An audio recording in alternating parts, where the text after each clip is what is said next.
오늘 보실 하나님 말씀은 마가복음 13장 1절부터 13절입니다.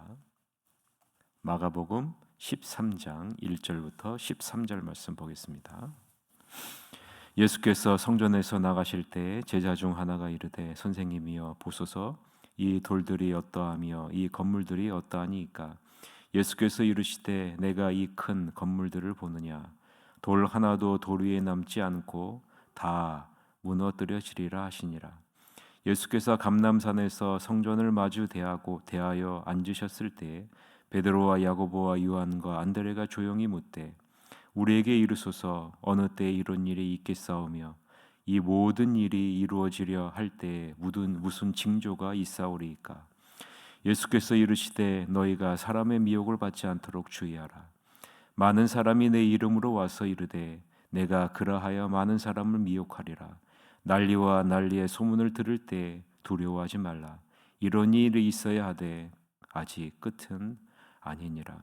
민족이 민족을 나라가 나라를 대적하여 일어나겠고 곳곳에 지진이 있으며 기근이 있으리니 이는 재난의 시작이니라. 너희는 스스로 조심하라. 사람들이 너희를 공회에 넘겨주겠고 너희를 회당에서 매질하겠으며 나로 말미암아 너희가 권력자들과 임금들 앞에 서리니 이는 그들에게 증거가 되려 함이라. 또 복음이 먼저 만국에 전파되어야 할 것이니라. 사람이 너희를 끌어다가 넘겨줄 때 무슨 말을 할까 미리 염려하지 말고 무엇이든지 그때에 너에게 주시는 그 말을 하라. 말하는 이는 너희가 아니요 성령이시니라. 형제가 형제를 아버지가 자식을 죽는 데에 내주며 자식들이 부모를 대적하여 죽게 하리라. 또 너희가 내 이름으로 말미암아 모든 사람에게 미움을 받을 것이나 끝까지 견디는 자는 구원을 받으리라. 아멘. 오늘은 거짓에 미혹되지 말고 끝까지 견디라라는 제목으로 하나님 말씀을 보겠습니다. 예수님은 제자들과 함께 성전을 바라보시면서 이 거대하고 화려한 건물이 돌 하나도 돌 위에 남지 않고 무너지게 될 것이다 라고 말씀합니다. 예수님은 성전을 떠나시면서 제자들에게 성전이 무너질 것을 예언하시는 거죠. 이에 놀란 제자들이 멸망의 때와 그 전에 나타날 징조들에 대해서 여쭙자 예수님은 정확한 시기는 말씀하지 않으시고 종교적, 정치적 혼란과 자연재해 그리고 제자들이 받게 될 핍박에 대해서 말씀하시는 장면이 오늘 본문의 말씀입니다. 자, 오늘 본문을 보면서 우리가 가장 주목해야 될 것이 무엇일까요? 그것은 1절에 나오는 처음 부분입니다. 1절을 다 같이 한번 읽어보겠습니다. 예수께서 성전에서 나가실 때에 제자 중 하나가 이르되 선생님이여 보소서 이 돌들이 어떠하며 이 건물들이 어떠하니까 라고 말씀하죠. 여러분 오늘 본문에서 가장 중요한 부분이 1절에 나오는데 그것은 예수님께서 성전에 나가신다라는 이 사실이 굉장히 중요한 부분입니다. 지금 예수님이 성전을 떠나시면서 성전의 멸망을 예언하고 계신다라는 거죠. 여러분 이제 예수님은 다시 이 화려한 성전에 돌아오지 않으십니다. 그거를 여러분 아셔야 돼요. 마치 구약 시대의 여호와의 영광이 성전을 떠나는 것처럼 예수님도 지금 성전을 떠나시고 계신다라는 말입니다. 에스겔 10장 18절에 오면 이런 내용이 나오죠. 여호와의 영광이 성전 문지방을 떠나서 그룹들 위에 머무리니 그룹들이 날개를 들고 내 눈앞에 땅에서 올라갔다라고 기록을 하고 있어요. 여호와의 영광이 성전에서 떠났다라는 거죠. 여러분 이것이 무엇을 상징하는지 우리는 알아야 됩니다. 이것은 구약 시대를 상징하는 성전과 완전히 결별하신다라는 의미를 담고 있는 거예요. 예수님이 성전을 이제 완전히 떠나신다. 이제 예수님이 자신의 몸으로 완전히 새로운 성전을 이루실 것이다라는 사실 아니겠습니까? 완전한 새로운 성전을 지으시겠다라는 굳은 의지를 보여주는 장면이 오늘 우리가 읽은 1절 말씀이다라는 겁니다. 여러분, 예수님이 하신 말씀이 떠오르지 않습니까? 요한복음 2장 19절서부터 22절에 예수님이 뭐라고 말씀하셨습니까? 예수께서 대답하여 이르시되 너희가 이 성전을 헐라 내가 사흘 동안에 일으키리라. 유대인들이 이르되 이 성전은 46년 동안에 지었거늘 내가 3일 동안에 일으키겠느냐 하더라. 그러나 예수는 성전된 자기 육체를 가리켜 말씀하신 것이라. 죽은 자 가운데서 살아나신 후에야 제자들이 이 말씀하신 것을 기억하고 성경과 예수께서 하신 말씀을 믿었더라라고 말씀하죠. 헤롯 대왕의 두 번째 성전은요, 세계 제7대 불가사의를 능가할 정도로 웅장하고 아름다웠습니다. 그 크기는요, 솔로몬 성전의 2배를 자랑할 정도로 웅장했어요. 아테네 아크리폴리스보다 2배 이상 컸고요. 그 성전의 둘레는요 1.5km에 달할 정도로 어마어마했습니다. 예루살렘 성의 6분의 1에 해당할 정도로 헤롯 성전은 웅장하고 화려한 성전이었다라는 거죠. 여러분, 그 크기가 어마어마하다라는 거예요. 그래서 돌 하나가 5톤에 달할 정도로 어마어마한 상상을 초월할 정도의 화려하고 웅장하고 아름다운 성전이었습니다. 그래서 사람들이 성전을 가리켜 뭐라고 얘기합니까? 아름다운 돌과 헌물로 꾸며져 있다라고 해요.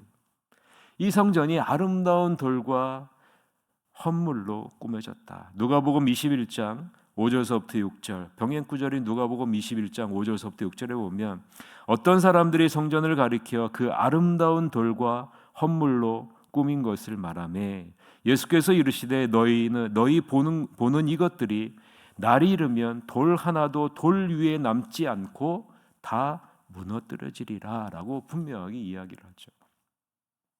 모든 사람들이 그 아름다운 돌과 헌물로 꾸며진 이 아름다운 성전을, 웅장하고 아름다운 성전을 보고 있는 거죠.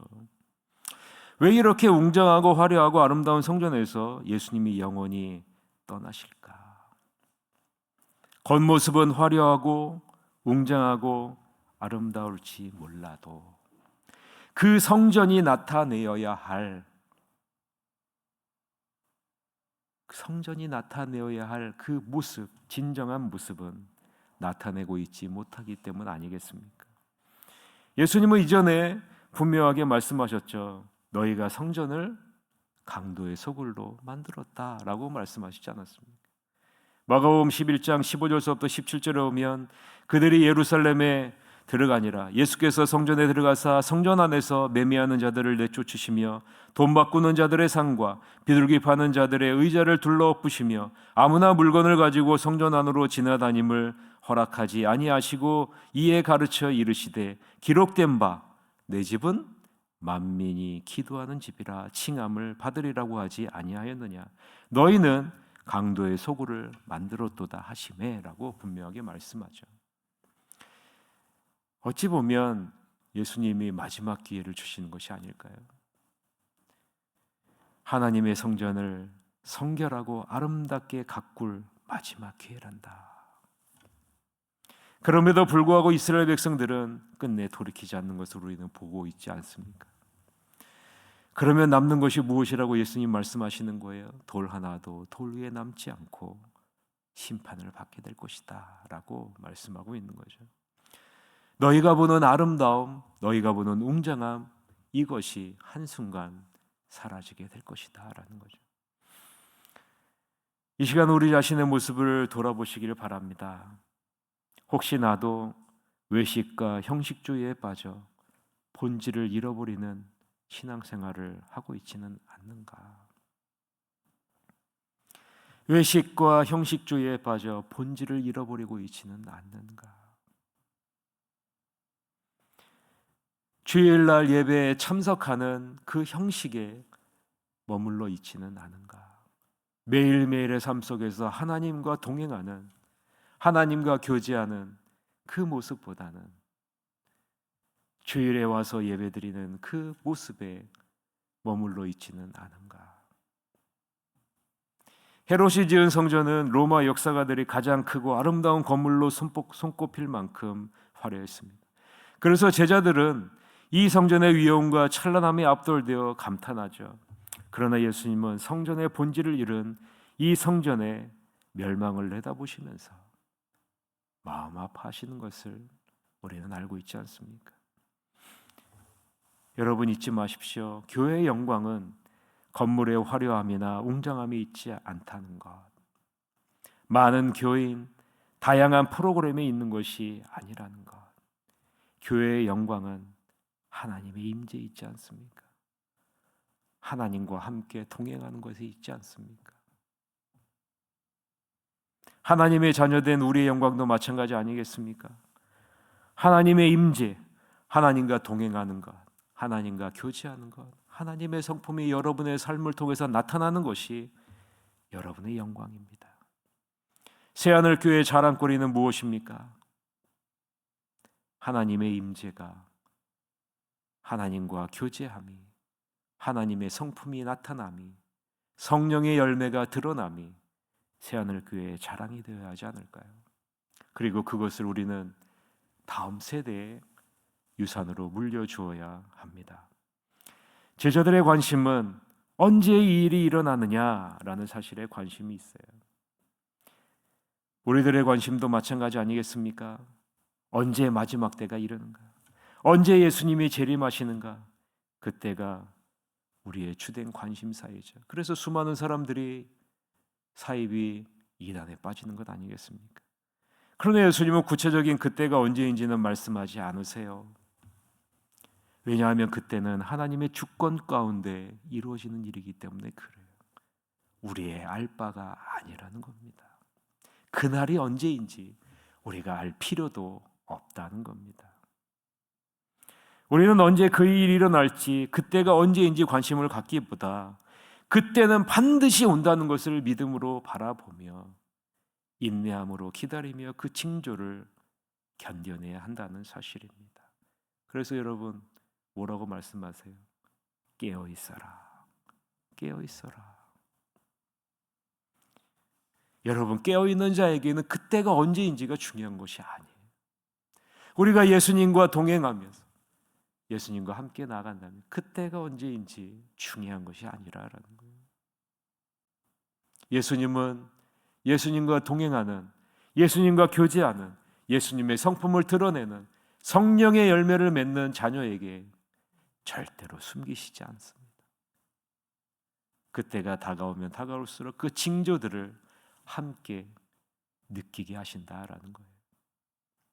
오늘 제자들에게 그때 일어날 징조들을 다 보여주고 있지 않습니까?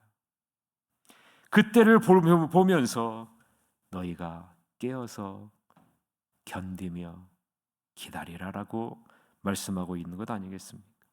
중요한 것은 이러한 마지막 때에 이루어질 환난 속에서도 복음은 온 세상에 전파될 것이라는 사실입니다. 그리고 성령 하나님이 이 환난과 유혹을 이겨내도록 우리를 반드시 도우신다라는 사실입니다. 그러므로 우리는 끝까지 깨어 견디며 믿음으로 굳게 서서 매일매일 예수님의 재림의 때를 기도하며 기도해야 됩니다. 아무쪼록 13절에 말씀하신 것과 같이 끝까지 믿음을 지키는 자에게 구원을 약속해 주시는 주님을 붙잡으시고 우리를 도우시는 성령 하나님이 계신다는 사실, 하나님의 자녀된 우리들이 마지막 때에 혹독한 핍박을 받겠지만 성령께서 우리와 함께 하심으로 도와주신다는 사실, 그리고 우리를 통해 복음이 온 세계에 전파될 것이라는 이 사실을 믿음의 눈으로 바라보시면서 주님의 재림을 사모하며 기다리는 여러분이 되시기를 바랍니다. 그리고 담대하게 날마다 주의 복음을 전파하는 예수님의 제자가, 참 제자가, 그리고 참 성전이 되시는 여러분이 되시기를 주님의 이름으로 간절히 축원합니다. 이 시간에 우리 통성으로 한 가지 기도 제목을 놓고 기도합시다. 우리 나라와 민족이 참 어려워요. 우리 나라의 민족을 위해서 기도해 주시고, 의성 산불로 인해서 많은 피해를 본 우리 사람들이 있습니다. 교회도 불타고요. 많이 어려운 가운데 있어요. 이곳이 속히 회복될 수 있도록 기도해 주시고, 특별히 미얀마 대지진으로 인해서 수많은 사람들이 고통 가운데 죽어갔고 어려운 가운데 있습니다. 우리나라와 민족과 의성 산불로 고통당하는 사람, 또 미얀마 지진으로 인해서 죽은 많은 영혼들, 또 고통당한 사람들에게 속히 하나님의 은혜를 베풀어 주시옵소서라고 우리 다 같이 통성으로 기도하실 갖도록 하겠습니다. 기도하시겠습니다.